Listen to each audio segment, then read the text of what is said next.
like to introduce our opening speaker, Heather Chrisman.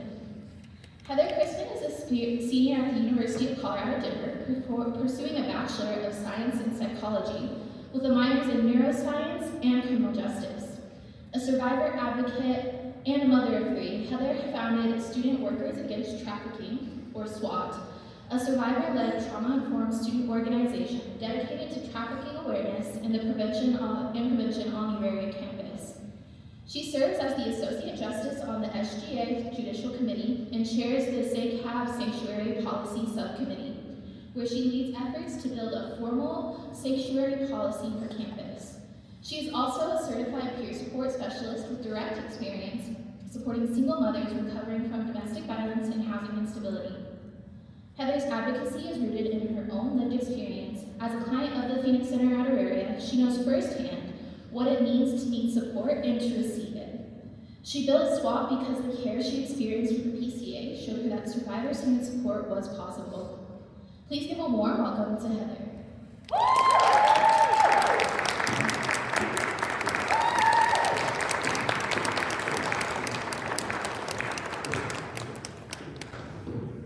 Hello everyone, my name is Heather Chrisman.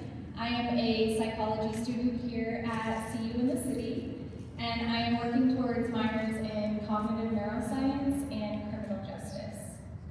I'm a single mother of three beautiful, rambunctious children. I am the founder of Student Workers Against Trafficking, or SWAT org. I am the chair of the SAAPM's Sanctuary Policy Working Group and their subcommittee, and I have been a client with the Phoenix Center not once, not twice, but 3 times across 3 separate years. I'm not here because I have it all figured out, but I am here because every time life came for me while I was on this campus, the Phoenix Center was already there. I got accepted into CU Denver in the fall of 2022, and I was supposed to start in the summer of 2023. But have any of y'all ever heard that phrase that if you want to make God laugh, you should create a plan? Because that's what I did. I had a plan. I had it planned out meticulously, and then my life fell apart. By May of 2023, I was living in a domestic violence shelter with my 3 children, so I pushed my first semester back to the fall. I have complex post-traumatic stress disorder, or CPTSD. And CPTSD is not a mental illness, it is a brain injury. So when you experience repeated trauma, your brain actually rewires itself. The amygdala, or the part of your brain that's responsible for detecting danger, it gets shifted into overdrive. And this causes hypervigilance, and your brain can't tell the difference between a memory and a present threat. The hippocampus, which is responsible for learning and memory processing, think of it as like the shipping center of the brain. It converts short-term information into long-term memories for storage elsewhere in the brain. And when you have CPTSD, your hippocampus shrinks. So that's why trauma doesn't feel like it's the past, it feels like it's right now. Your prefrontal cortex, or your rational thinking brain, goes offline when it's triggered. And I recently found out this is something called hypofrontality, so shout out to Dr. Greenwood, my favorite neuroscience teacher on campus. My brain learned to do one job really, really well: keep me alive. It got so good at detecting danger that it sees it everywhere. In the change of the tone of voice, the shift of someone's facial expressions or body language, in silence, in someone telling me what I should do. That's something that I used to consider a weakness, but once I started studying neuroscience, I recognized that it is not a weakness at all. It is simply what survival looks like from the inside. And this is why I love neuroscience so much, because it just gets me geeked learning about these things. So I hope you guys enjoyed that little neuroscience lesson on CPTSD. By August of 2023, I finally started my first semester at CU Denver while still living in that shelter. And some of the shelter staff is here to support me today, so thank you.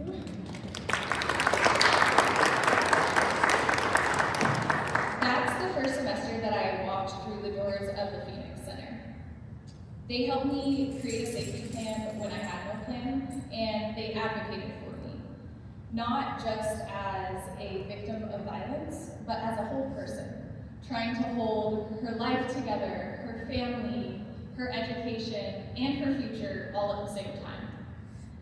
They helped me figure out how to navigate remaining a student while living in a shelter, which is not something that is easy. That was the Phoenix Center's first chapter in my story, but they weren't done with me, and I definitely was not done needing their help.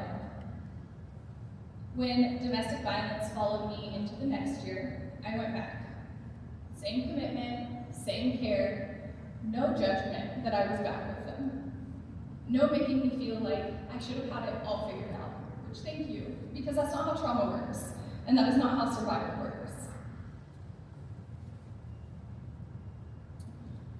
So I had read a statistic, I think it's actually in our orientation, that says that if you get an on-campus job, that you are more likely to finish your education and to be able to harbor a sense of community, which I really, really needed. So by this point, I was serving in the judicial committee for CU Denver Student Government Association, and I was in the beginning stages of starting my student board. And I still needed them. So being a survivor, it doesn't mean that you stop experiencing hard things, and especially on this campus. It simply means that you have built up the trust to be able to ask for help. And this past year, when life got hard in a completely different way, I came back. 3 years, 3 completely different types of hard, one office that was always there for me. I want to speak directly to the Phoenix Center staff that's in this room right now. I want to say thank you, and not in like a polite, obligatory way, but in a, you guys have no idea what your consistency has meant for me. I would not be in school today if it weren't for the services at the Phoenix Center, and your office helping me realize that I am more than the things that have happened to me. I'm standing here on this stage today. My children are safe.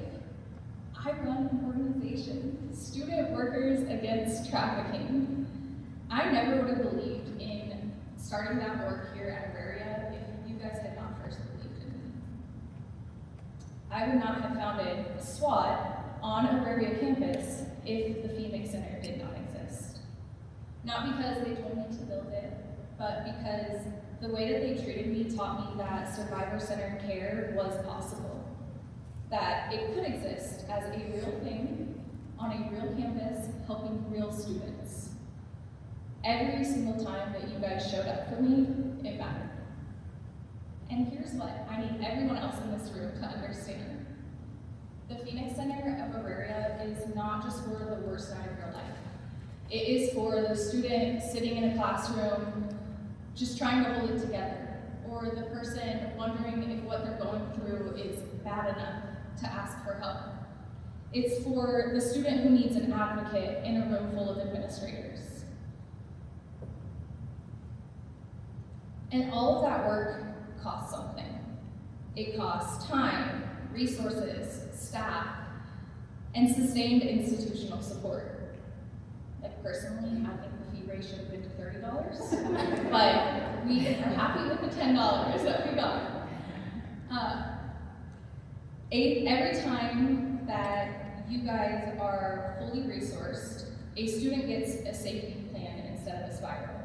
And in fact, I feel like I'm kind of spiraling upwards, which is like thankful to you guys. You guys have been there and helped me every step of the way. A survivor gets an advocate instead of silenced. And someone like me gets to stand here today instead of disappearing into her circumstances. If you are a student who needs them, please reach out and use them. You don't have to be in crisis, you just have to need support. That's enough.